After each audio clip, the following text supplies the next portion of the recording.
She announced, "I'm keeping my ex in my life, deal with it or leave." I said, "I choose option 3. I invited her ex to lunch, without her. What he told me about her had me packing her bags before she got home. Original post I, 38 male, was floored when my girlfriend Nicole, 36, dropped this bomb last Tuesday. We'd been together 18 months, living in my townhouse for the last 6. Everything seemed solid until Derek showed up. Derek's her ex-husband, they divorced 4 years ago, supposedly, amicably. He moved back to town last month for work, and suddenly Nicole's having coffee with him every Friday, texting him constantly, and even invited him to our Labor Day bye-bye without asking me. When I brought it up, she went full defensive mode. Look, Derek's important to me, we share history, just because we divorced doesn't mean I have to cut him out completely. Nicole, he's texting you goodnight messages, that's not normal ex behavior. She rolled her eyes.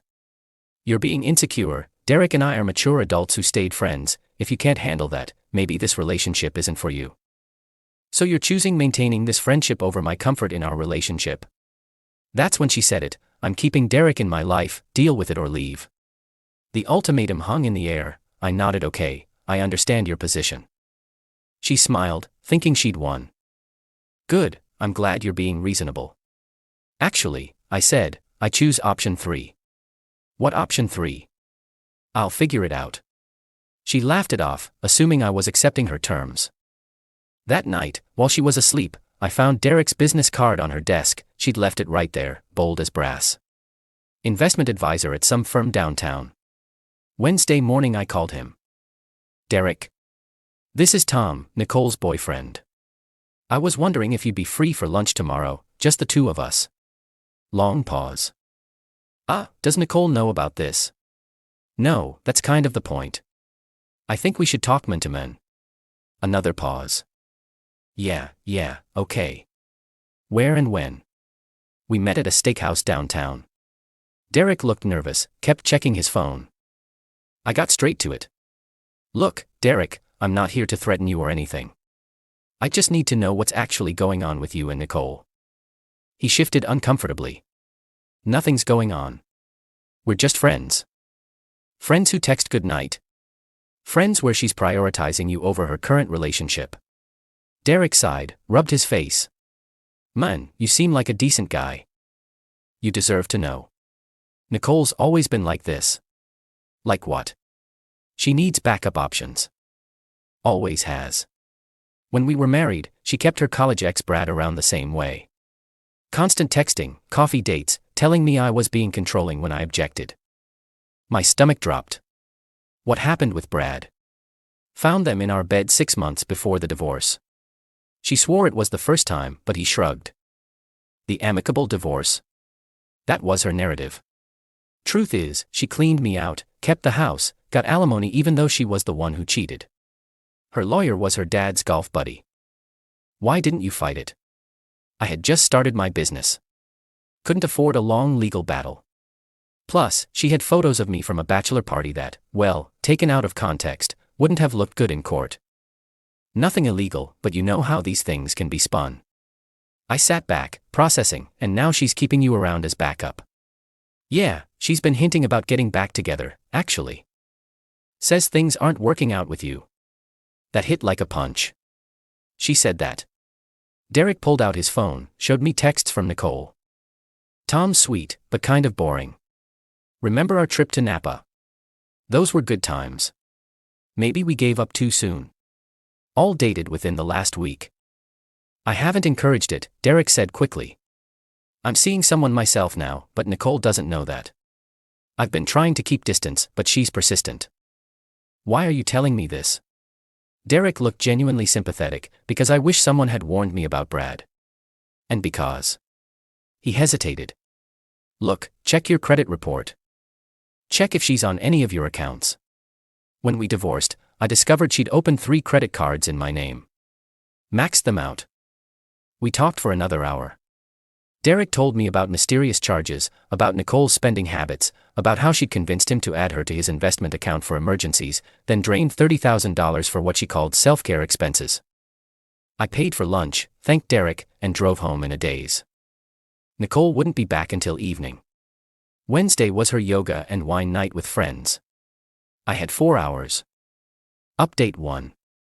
First thing I did was check my credit report online. Sure enough, there was a credit inquiry from 2 weeks ago that I didn't recognize. The application was denied, but she'd tried. She'd actually tried to open a card in my name. Then I went through my office. In my filing cabinet, I found papers she'd organized for me. Hidden between tax returns was a document adding her as a beneficiary to my 401k. It was filled out, but not signed. She'd been waiting for the right moment, probably planning to slip it in with other papers. I checked my Amazon account. She'd been ordering things and having them shipped to her friend Melissa's house. Designer bags, jewelry, stuff that never came to our place. All on my saved credit card. But the real kicker was in her closet. While packing her clothes, I found a folder labeled Future Planning. Inside were printouts of houses all way above our budget and a business plan for a boutique she wanted to open. The financing section. Tom's investment, $150,000.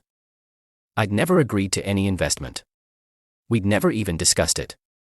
By 5 p.m., I had changed all my passwords, removed her as an authorized user on my credit card, packed all her belongings in boxes, screenshot everything suspicious, called a locksmith for Friday, giving her 2 days to get her stuff.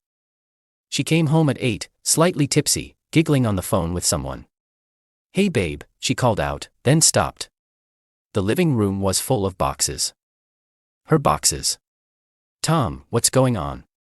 "I had lunch with Derek today." Her face went white. The phone slipped from her hand. "You." "What?" "Interesting conversation. Brad came up, so did the credit cards you opened in Derek's name." "I can explain. The credit application you tried to submit in my name 2 weeks ago." Her mouth opened and closed like a fish. "The Amazon purchases to Melissa's house. The $401,000 beneficiary form. The $105,000 you planned to take for your boutique. Those were I was just thinking about our future." "Our future?" "While texting your ex that I'm boring and you maybe gave up too soon." She actually tried to deny it until I showed her the screenshots Derek sent me. Then came the tears. But not sad tears. Angry ones. "You had no right to go behind my back. That's rich coming from you. Derek is lying. He's trying to break us up because he wants me back. Derek's in a relationship. Has been for 8 months. He showed me pictures of them together." That stopped her cold. "What?" "Yeah, your backup option has moved on and so have I. You have until Friday to get your stuff. You're not staying here tonight. You can't just throw me out. I live here. You're a guest who doesn't pay rent. No lease, no tenant rights." I checked. Update 2. Nicole didn't go quietly. She called the cops that very night, claiming I'd stolen her belongings and locked her out illegally. The officers arrived at 11 p.m. "Sir, your girlfriend says you've illegally evicted her." I showed them my deed, proof she wasn't on any lease, and explained she was a guest who I'd asked to leave after discovering attempted identity theft. I showed them the credit application she'd tried to submit. "Ma'am," the older officer turned to Nicole, "attempting to open credit accounts in someone else's name is a federal crime." Nicole backpedaled fast. "It was a misunderstanding. I thought we were basically married." The officers told her it was a civil matter, but advised her to collect her belongings and find somewhere else to stay. She left in an Uber, screaming that I'd regret this. Thursday morning, my phone started blowing up. Nicole had posted on social media that I'd thrown her out on the street after going crazy with jealousy over her completely innocent friendship with her ex. Her friends came at me hard. Melissa called me every name in the book. Nicole's sister Ashley threatened to expose me for the abuser I was. The problem? They didn't know about the financial fraud attempts. I posted my own update. Simple and factual.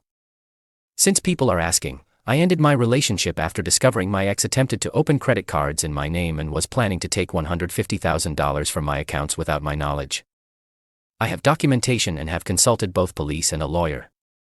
The tide turned instantly. Melissa went quiet. Ashley deleted her posts. But Nicole doubled down. Thursday afternoon, she showed up at my work with Derek. Yeah, she brought Derek to my office. "Tom." She called out in the lobby. Loud enough for everyone to hear. We need to talk about this like adults. Security started moving toward her, but I waved them off. I'd handle this. Nicole, you need to leave. Not until you listen. Tell him, Derek. Tell him how you lied. Derek looked supremely uncomfortable. Nicole, I told him the truth. No, you're supposed to. You said you'd help me. You told me we were coming here to get your work laptop that you left in his office. The security guard stepped forward. Sir, should we call the police? Not yet, I said. Then to Nicole. You have 1 minute to leave before I file a restraining order. You wouldn't dare. My dad's a lawyer. Your dad's a real estate lawyer who's semi-retired. I have a criminal attorney. Want to test who wins? She stomped her foot. Actually stomped it like a toddler. This isn't over. Derek apologized profusely as security escorted them out. Later, he texted me. Now you see why I didn't fight the divorce. She's exhausting. Update 3 Friday morning, the day of the locksmith appointment. Nicole's parents showed up. Her mom, Deb, was crying. Her dad, Robert, tried to look intimidating despite being 5 feet 7 inches and wearing khakis. Tom, let's discuss this reasonably, Robert started. There's nothing to discuss. Nicole attempted fraud. She was confused about your relationship status. We're not married. We weren't engaged. Being confused doesn't make fraud legal. Deb jumped in. She loves you. She made mistakes, but throwing her out. She was setting up her ex-husband as a backup plan while trying to drain my accounts. What would you do? We'd work through it like adults, Robert puffed up. Not act like a child having a tantrum. I laughed. Actually laughed. A tantrum. Your daughter tried to steal $150,000 and I'm having a tantrum. She wasn't stealing. She was planning your future together. Without telling me. While texting her ex that I'm boring. They didn't know about the texts. I showed them. Deb's face fell. This doesn't sound like our Nicole. Maybe you don't know your Nicole as well as you think. Robert tried another angle. Look, we'll make this right. We'll pay back the Amazon purchases. Just give her another chance. It's not about the money. It's about trust and legality and the fact that she's done this before. That's a lie. Deb protested. Derek was abusive. He controlled her money. Derek has receipts showing she opened 3 credit cards in his name. Wanna see those too? They went quiet. Finally, Robert spoke. What do you want? I want Nicole to get her stuff and never contact me again. She has nowhere to go. She's 36 years old with a full-time job. That's not my problem. The locksmith arrived while they were still there. Changed the locks right in front of them. Nicole showed up an hour later, saw the new locks, and lost it. You changed them before I could get my stuff. Your stuff's in the garage, I said through the Ring doorbell. Garage code is 1234. Take it and go. I need to check inside. Make sure you didn't keep anything. Everything you own is in those boxes. Anything you left is considered abandoned property now. She spent 2 hours going through boxes in my driveway, making a scene until neighbors started coming out to watch. Finally, her parents convinced her to leave. Update 4, I thought it was over. I was wrong. Monday morning, I got a call from my bank. Someone had tried to wire transfer $5,000 from my account. The only reason it failed. I'd set up 2-factor authentication the week before, and they couldn't complete the verification. The attempt was made from Nicole's laptop IP address. She'd saved my banking password from when I'd used her computer once. This was it. I'd been patient but attempted wire fraud. That's prison time. I filed a police report. The detective was very interested, especially when I showed him the pattern: attempted credit card fraud, attempted wire fraud, the 401k forms. This is systematic financial exploitation, he said. We take this seriously. They arrested Nicole at her work Tuesday afternoon. In front of all her colleagues. She called me from jail that night on a recorded line. Tom, please, drop the charges. I was desperate. You threw me out with nothing. Nicole, this call is being recorded. Are you confessing to attempting wire fraud? Dad bailed her out and hired a lawyer. A real criminal defense attorney this time, not his golf buddy. The lawyer called me Thursday. My client is willing to make restitution for any damages in exchange for dropping charges. Your client attempted multiple forms of fraud over several weeks. That's a pattern of criminal behavior. I'm not dropping anything. This could ruin her life. She should have thought of that before committing federal crimes. Update 5. The courtroom. The preliminary hearing was last week. Nicole showed up looking like she was going to a cocktail party, not court. Her lawyer had clearly told her to dress conservatively, but she ignored him. The prosecutor laid it out. Attempted identity theft. The credit application. Wire fraud attempt. $5,000 transfer. Credit card fraud. The Amazon purchases to her friend's house. Conspiracy to commit fraud. The unsigned 401k papers. Derek testified about her history of financial exploitation. I testified about finding the documents. The bank's fraud investigator testified about the wire attempt. Nicole's defense. It was a misunderstanding. I thought we were basically common law married. The judge actually laughed. Ma'am, this state doesn't recognize common law marriage, and even if it did, that wouldn't give you the right to open credit accounts in someone else's name. She took a plea deal. 6 months probation. 100 hours community service. Restitution for the Amazon purchases. $3,400. And a no-contact order. But the best part? Her job fired her. Turns out, working in medical billing with a fraud conviction on your record isn't possible. Final update. It's been 2 months since that lunch with Derek.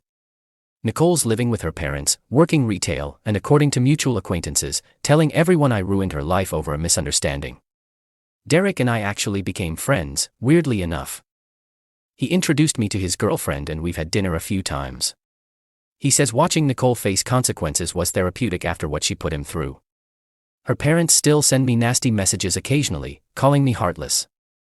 I forward them to my lawyer, who adds them to the no-contact order file. The funniest part? Last week, I heard through the grapevine that Nicole tried to reconnect with Brad, the guy she cheated on Derek with. Turns out he's married with 3 kids now and immediately blocked her. Some people asked if I regret not just taking option 1 or 2, dealing with it or leaving quietly. Honestly, no. Option 3, getting the truth and protecting myself legally and financially, was the only real choice once I understood who she really was. She wanted me to accept her keeping her ex around as a backup plan while she tried to drain my accounts. The entitlement was staggering. She genuinely thought she could have her cake, eat it too, and then steal the whole bakery. My credit's locked down tight now. 2-factor on everything. Trust but verify is my new motto. Actually, scratch that. Just verify. To anyone dealing with a similar situation, document everything. Protect your assets. Don't let emotional manipulation override your gut instincts. And sometimes, the nuclear option isn't revenge, it's just consequences catching up. Oh, and Derek sent me a text yesterday. Saw Nicole at the grocery store. She was arguing with the cashier about an expired coupon for 50 cents off dish soap. Karma's really making her work for every penny now. I'm not proud of how it all went down. But I'm not sorry either. She gave me an ultimatum thinking she held all the cards. Turns out she was playing poker while I was playing chess. And I chose option 3.